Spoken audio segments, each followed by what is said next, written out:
దేవుని సన్నిధి అయిన సంఘముగా కూడుకున్న మీరు దేవుని మాటలు విని దేవుళ్ళయ్యారా, దయ్యాలుగా ఏమైనా ఇంకా ఉన్నారా? జీవము గల దేవుని మాటలు. ఒక్కొక్క మాట సముద్రాన్ని పాయలు చేస్తుంది, ఒక్కొక్క మాట ప్రకృతిని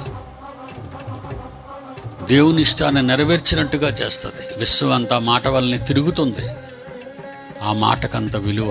అలాంటి మాట నీకు వినబడుతున్న ఈవేళ నీలో ప్రవేశించిన మాట నిన్ను దేవునిగా మార్చాలనుకుంటున్నావా? ఇక్కడ కూడా దేవుని సన్నిధి అని ఇక్కడ కూర్చున్న నీవు ఇంకా ఏవైనా తప్పుడు ఆలోచనలతో నీ మెదడు నిండిపోయిందా? విడిచిపెట్టడు, నిన్ను మర్చిపోతాడు. నువ్వు అనుకుంటావు ప్రార్థన చేస్తే దేవుడు వినడేటంటాడు. ఎందుకు వింటాడు? ఆయన చెప్పిన మాటలు నువ్వు పెడచెవిని పెట్టి, ఆయన చెబుతున్నప్పుడు నువ్వు నిర్లక్ష్య వైఖరి అవలంబించి, మార్పు నీ దేహంలో రాకుండా వెళ్ళాను, కూర్చున్నాను, విన్నాను, వచ్చాను అనే దానికి అలవాటు పడిన ప్రాణాలు దేవుడు సహించుకోలేడు. వాళ్ళని విడిచిపెడతాడు. విడిచిపెట్టడం అంత పాపం, శిక్ష మరొకటి లేదండి.